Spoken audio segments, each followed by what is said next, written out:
অসুস্থ হয়ে পড়ে, বলে যে আমি তুমি আমাকে বাধা দিও না, আমি যাবো।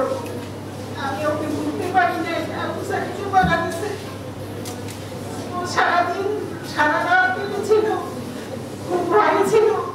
তখন আমি ওকে সাহস দিয়েছিলাম যে তোমাকে আমি বাধা দিব না, তুমি যাই। প্রতিদিন আমার ছেলে বের হতো আর বলতাম যে কোথায় আর ফিরে আসবে না।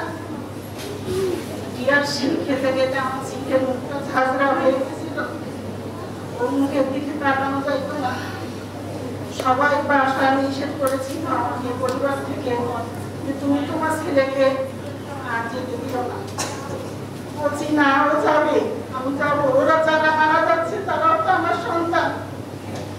আমি প্রতিদিন রান্না করতে পারতাম না, অসুস্থ হয়ে পড়েছিলাম। সারাদিন খেতে খবর শুনতাম আর শুনতাম যে খবর আসে। তখন আমি ছেলেটাকে সবসময় ফোন দিয়ে বলতাম, বাবা তুমি ঠিক আছো? ও বলতো হ্যাঁ ঠিক আছে। ছেলেটাকে আমি রাখতে পারিনি, ও ঢাকায় চলে গেছিল।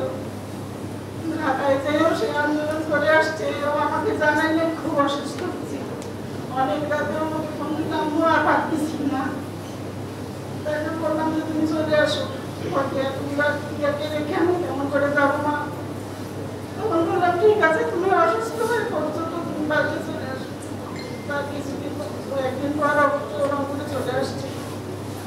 তখন থেকেই ও এর সঙ্গে জড়িত আছে। আমি বলবো যে যখন জুলাই যেন আর আমাদের না আসে, অনেক সন্তান হারিয়েছি আমরা। সেই মাগুলোকে সান্ত্বনা দেওয়ার মতো